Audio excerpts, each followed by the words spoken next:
ఎన్టీఆర్ గారు ఎస్ఎల్బిసి శంకుస్థాపన చేస్తే చంద్రబాబు గారు నేను ఇరిగేషన్ మినిస్టర్గా పూర్తి చేశాను.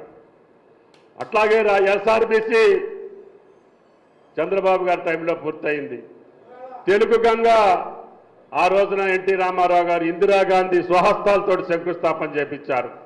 జోరాల పాడుపడిపోయి ఉంటే జోరాలను పూర్తి చేశాం. శ్రీరామసాగర్ కాలువల్ని ఖమ్మం దాకా తీసుకెళ్లగలిగాం. గోదావరి జలాల మీద దేవాదుల ఎత్తిపోతల పథకాలు పెట్టాం. అదేవిధంగా రాజీవ్ సాగర్, ఇందిరా సాగర్ పథకాలతోటి తెలంగాణను సస్యశ్యామలం చేయడానికి ప్రయత్నం చేశాం.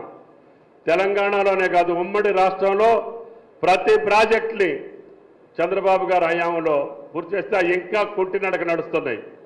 వీళ్ళు కట్టింది ఒకటి, అది 30,000 కోట్ల విలువైనటువంటి ప్రాజెక్టుని 1,30,000 కోట్లు చేస్తే ఇది 3వ సంవత్సరం.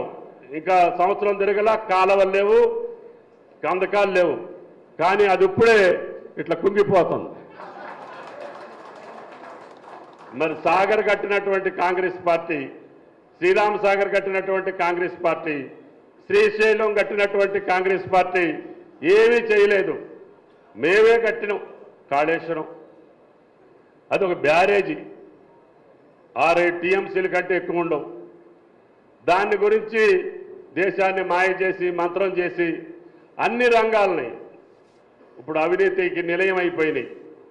ఎక్కడ ఏది దొరికితే అది ఆ కుటుంబం కావచ్చు, ఆ పార్టీ కావచ్చు, ఆ పార్టీలో ఉన్న ప్రజాప్రతినిధులు కావచ్చు, దోచుకోవటంలో భారతదేశంలో ఏ రాష్ట్రం సాటి రాదు అని చెప్పి మీకు ఈ సందర్భంగా మనం చేస్తున్నాం.